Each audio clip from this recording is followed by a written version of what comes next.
अब हम करेंगे कपाल भाती प्राणायाम। भस्त्रिका में हम श्वासों को भर रहे थे और छोड़ रहे थे।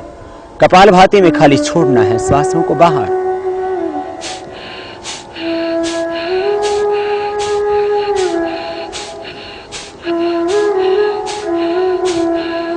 श्वासों को बाहर छोड़ रहे हैं और जब श्वासों को बाहर छोड़ते हैं तो उदर का आकुंचन होता है सहज, पेट जाता है अपने आप अंदर। प्रयत्न पूर्वक श्वासों को बाहर छोड़ना, पेट अपने आप जाएगा अंदर। जैसे वॉमिटिंग होता है तो कैसे आपका पेट अंदर खींच जाता है, जैसे आप नाक साफ करते हैं तो कैसे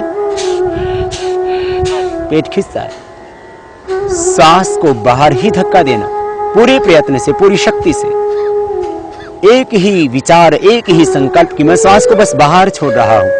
और जैसे आप श्वास को बाहर छोड़ते हैं तो पेट अपने आप जाता है अंदर। होता है कपाल भाती प्राणायाम।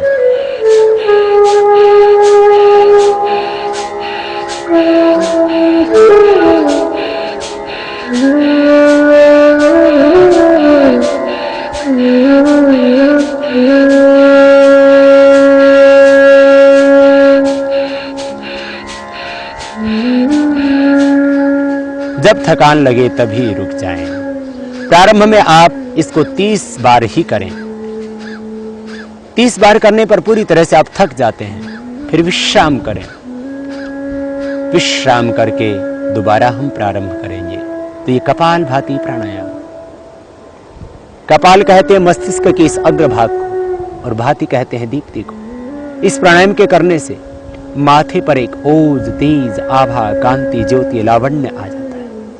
ये कपाल भाती प्राणायाम विशेष उपयोगी है चेहरे की आभा बढ़ाने के लिए। जो व्यक्ति कपाल भाती प्राणायाम करेंगे उनके कपाल पर, उनके ललाट पर एक आभा होगी, एक ज्योति होगी, एक तेज होगा, एक कांति होगी, एक लावण्य होगा। इसलिए अपने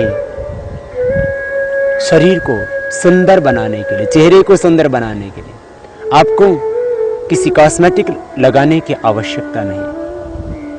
आप कीजिए कपाल भाती प्राणायाम। चेहरे पर होगी एक आभा, चेहरे पर होगा एक तेज। और कपाल भाती प्राणायाम के करने से मूलाधार चक्र जागृत हो जाता है। फिर कुंडलिनी जागरण होता है कपाल भाती प्राणायाम के करने से। कपाल भाती प्राणायाम करते वक्त मूलाधार चक्र में ध्यान करें तो फिर सहज ही कुंडलिनी शक्ति जागृत हो जाती है। हम ऊर्ध्वरेता बन जाते हैं, शक्तियों का ऊर्ध्व रूपांतरण हो जाता है। फिर से करेंगे प्रारंभ कपाल भाती प्राणायाम कर।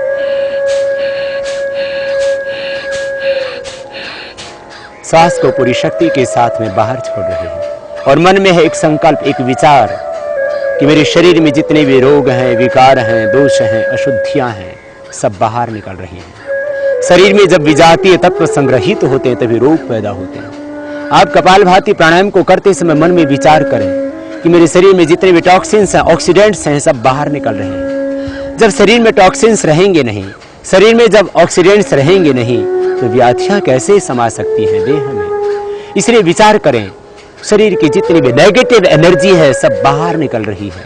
रोग, विकार, दोष बाहर निकल रहे हैं। चित्त में भी जो जन्म जन्मांतरों के अशुभ विचार थे, संस्कार थे, वे सब बाहर निकल रहे हैं। कॉन्शियस, अनकॉन्शियस और सब कॉन्शियस माइंड में जो भी अशुभ था सब बाहर निकल रहा है। जब थक जाएं तभी रुक जाएं। अपनी शक्ति का अतिक्रमण न करें।